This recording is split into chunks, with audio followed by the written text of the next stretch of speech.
시편 32편은 이 다윗의 마스길이라고 했는데, 마스길은 교훈이라는 뜻입니다. 교훈. 그러니까 그 다윗의 교훈 뭐 이렇게 할 수도 있겠죠. 근데 이게 32편이 시편에 한 6개 내지 7개 정도의 지금 그런 뭐라고 할까요? 회개 시 가운데 그 하나거든요. 시편이 150편까지 있는데 6개 내지 7개 정도의 그 회개시가 있어요. 그 회개시 가운데 하나입니다. 1절에 보면은 허물의 사함을 받고라고 했어요. 여기서 허물하면 뭘까요? 허물이라는 뜻은 페샤, 시브리어로 페샤라고 합니다. 시브리어로 페샤라고 하는데, 이게 무슨 뜻이냐면 반역, 하나님께로부터 떠남이라고 했잖아요. 그리고 반항, 고의적인 범죄, 구약에서는 죄를 가리키는 가장 뜻깊은 단어라고 해요. 이렇게 말하자면 구약에서 죄를 가리키는 가장 뜻깊은 단어다라고 합니다. 그리고 고집스러운 불순종이라고 하는데요. 이 여러분 잘 알겠죠? 반역이라고 하면 조선시대 때나 고려시대 때나 뭐 어느 시대 때나 왕에게 반역하면 뭐 삼족이 멸하거나 완전히 그냥 집안이 완전 뭐 쑥대밭이 되고 완전 망하잖아요. 그러니까 엄청난 거죠, 그러죠? 그리고 하나님께로부터 떠남이라고 할 때 이게 그거거든요. 이 허물, 시브리어로 펠시아라고 할 때 이 허물은 뭐냐면, 우리가 이제 잘 생각해 보면 아담과 하와가 선악과를 따먹고 나서 하나님을 떠났잖아요. 하나님께 반역한 거거든요. 그러니까 말하자면 하나님의 말씀을 버리고 마귀의 유혹에 빠져가서 그 죄를 저질렀잖아요. 그러니까 하나님을 말씀을 버리고 마귀의 말을 선택한 거거든요. 그러니까 엄청난 반역이에요, 이게. 그러니까 선악과를 따먹는 게 진짜 큰 죄인데, 이게 반역, 허물이라는 뜻이죠. 고집스러운 불순종. 그리고 고집스러운 불순종이라고 했는데, 왜 고집스럽다, 불순종 막 이런 거 무슨 뜻인지 알겠어요? 그러니까 자기 고집대로 하려고 하는 거, 자기 마음대로 하려고 하는 그 하나님이 살아계심을 인정하지 않고 자기 마음대로 하려고 하는 그 죄가 말하자면 패시아라고 하는 거예요. 허물. 예. 그리고 여기 보면 또 계속 읽어볼게요. 허물의 사함을 받고, 그러니까 허물을 용서받고라는 뜻이죠. 그다음에 자신의 죄가 가려진 자는 뭐가 있다? 복이 있도다 그랬거든요. 그러니까 자신의 죄 할 때 이제 죄는 뭐냐면 히브리어로 하타고요. 헬라어로는 하마르티아라고 하거든요. 히브리어로는 하타, 헬라어로는 하마르티아. 그러니까 이게 무슨 뜻이냐? 그러니까 우리가 화살을 이렇게 쏘잖아요. 화살을 쏘면 표적에 가서 딱 맞아야 되잖아요. 이렇게 그 표적에 딱 맞아야 되는데 거기서 빗나간다. 그리고 의무를 이행하지 않는다. 내가 할 의무가 있거든요. 근데 그걸 하지 않는다라는 뜻이에요. 그리고 미치지 못한다.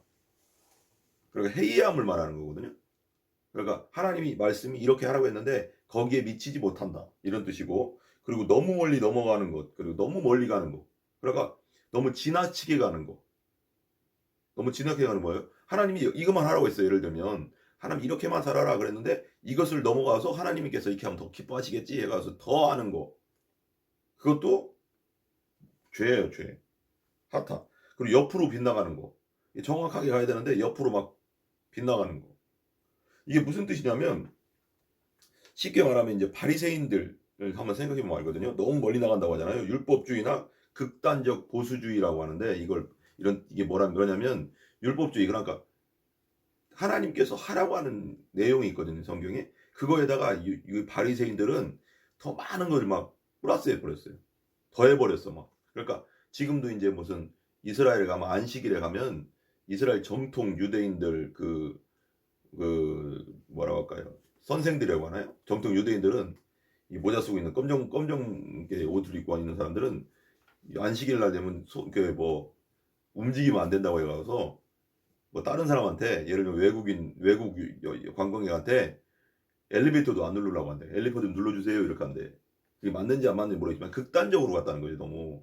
그러니까 뭐 몇 킬로 이상 가면 안 된다 이런 것도 성경에는 없거든요. 그러니까 성경에 없는 걸 더 많이 만들었어. 그러니까 하나님께서 이렇게 하면 더 기뻐하시겠지, 뭐 그렇겠죠. 이렇게 잘 지키면 얼마나 좋겠어. 자기 의로움을 더 세운 거죠. 더 극단적으로 나가버린 거예요.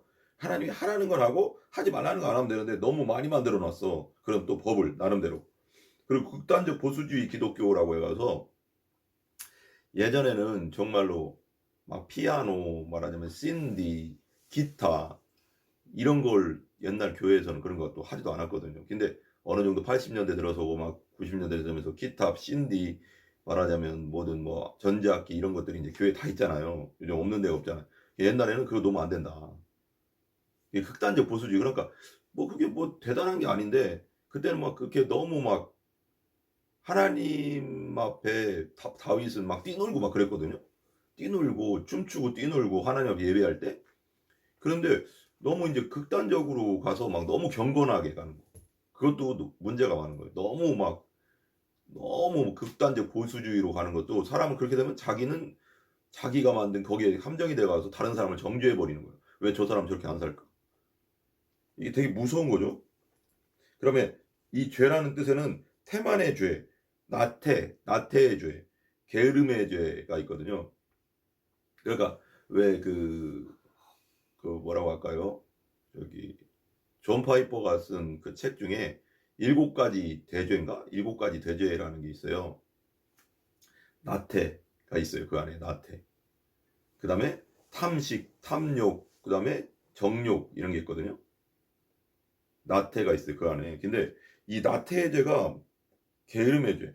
무섭다는 거죠. 해야 할 것을 하지 않는 죄. 해야 할 것을 하지 않는데. 그러니까 마태복음 19장 16절에서 22절에 부자 청년이 나오는데 이 부자 청년이 모든 걸 다 했다. 내가 영생을 얻기 위해서 무엇을 해야 됩니까? 예수님께 물어봤어요. 그랬더니 뭐 이것 그러니까 예수님이 10계명 있잖아. 그걸 딱 얘기한 거. 이런 것도 하고 저런 거. 그러니까 내가 그거 다 했습니다. 그러니까 이 예수님이 부자 청년에게 말한 게 뭐냐면 네가 가지고 부자거든요. 그러니까 네가 가지고 있는 것을 다 팔아서 가난한 사람에게 나눠주고 나를 따르라 그랬어요. 그러니까 이 부자 청년이 금심하면서 예수님을 떠났거든요. 예수님 곁에 있고 예수님을 붙잡는 것이 영생인데 예수님 떠나버렸다고. 이게 나태라는 거예요.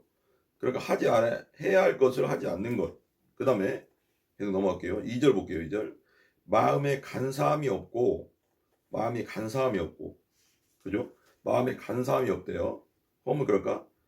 여호와께 정죄를 당하지 아니하는 자는 복이 있도다. 어떤 사람이 복이 있다고요? 마음에 간사함이 없는 사람.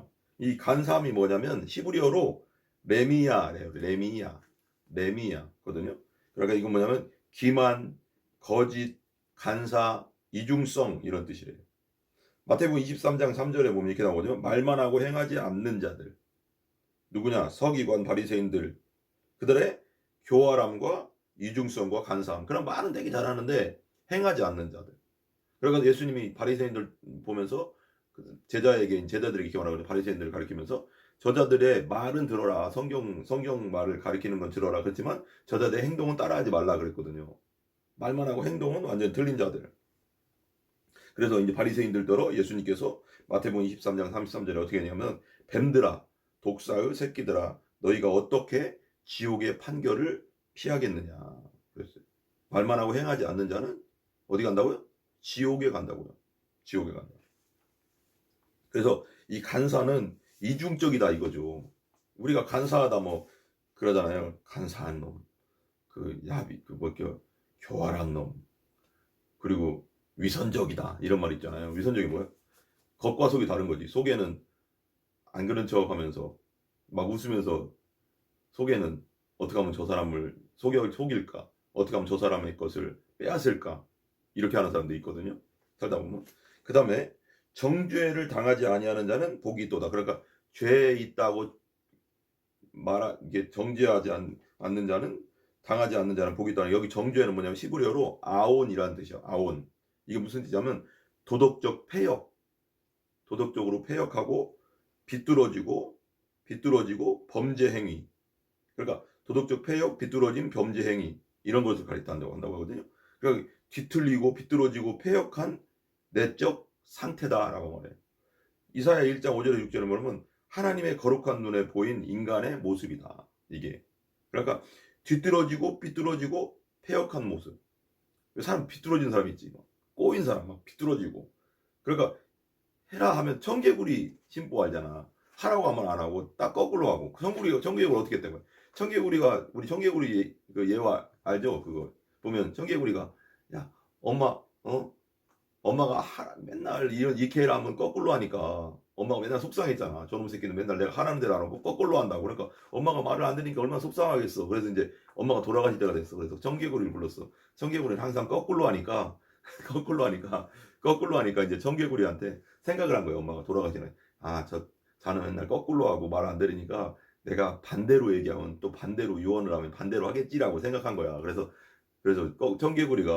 청개구리를 부른 거야. 엄마가 청개구리 엄마 불러서 하는 말이, 야 청개구리야 일로 와봐라. 내가 이제 좀 있으면 죽는데 유언할 게 있다, 할 말이 있다. 그래서 했더니 내가 죽으면 내 시체를 저기 개울가에 가서 개울가 물 많이 흐르는 개울가 옆에다 날 묻어달라 그런 거예요. 개울가 옆에 묻으면 어떻게 돼? 그게 나중에 비가 오고 그렇게 하면 쓸려 내려가잖아. 그러니까 그렇게 하면 육지 산에다 묻을 줄 안 거야. 엄마는 거꾸로 하니까 마지막 유언으로 했더니 이 청개구리가 진짜 정신을 차린 거야. 그때쯤 또 내가 어머니께 지금까지 매일 말 안 듣고 이렇게 하라고 하면 저렇게 하고 반대로만 했는데 이제는 어머니 마지막 부탁이니 똑바로 해야 되겠다 해서 진짜 개울가다 부른 거야. 그러면 비만 오면 청개구리가 온다잖아. 어? 개굴 왜 슬퍼서 엄마 떠내려갈까 봐. 엄마 진짜 떠내려갈까 봐. 그러니까 진짜 청개구리 심보 있잖아. 뒤떨어진 마음. 사람이 이렇게 은근히 뒤떨어진 마음이 있거든요. 말 뭐 시키면은 막 안 하려고 하고 뒤떨어지고 막 반항하고 그런 거 있죠. 그런 것들. 그래서 그 마지막으로 이런 말이 있어요. 앨런지 화이트는 죄를 뭐라고 했냐면 이렇게 말했대요. 뿌리를 깊이 받고 치명적이며 인간의 능력으로 정결케 할 수 없는 나병이다.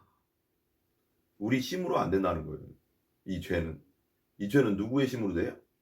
예수님의 십자가 은혜로만 되는 거예요. 예수님의 십자가 은혜가 아니면 우리는 죄를 사함받거나 씻음받거나 용서받을 수 없다는 거예요. 앨런지 화이트, 뿌리를 깊이 받고 있어서 치명적이고 인간의 능력으로 정결케 할 수, 옛날에 나병 환자들은 이게 격리돼 있었거든요. 전염된다고 해서 못 나왔어. 지금은 약이 생겨서 낫게 되는데 옛날에는 완전 불치병, 지금으로 하면 에이즈 같은 거지. 완전히 불치병, 그런 병이었기 때문에 완전 격리해 됐거든. 근데 그런 죄는 그런 나병 같은 것이다. 그래서 우리 힘으로 안 되는 거지. 예수님의 보혈, 십자가의 은혜로만 이 죄를 용서받을 수 있다라는 겁니다. 예.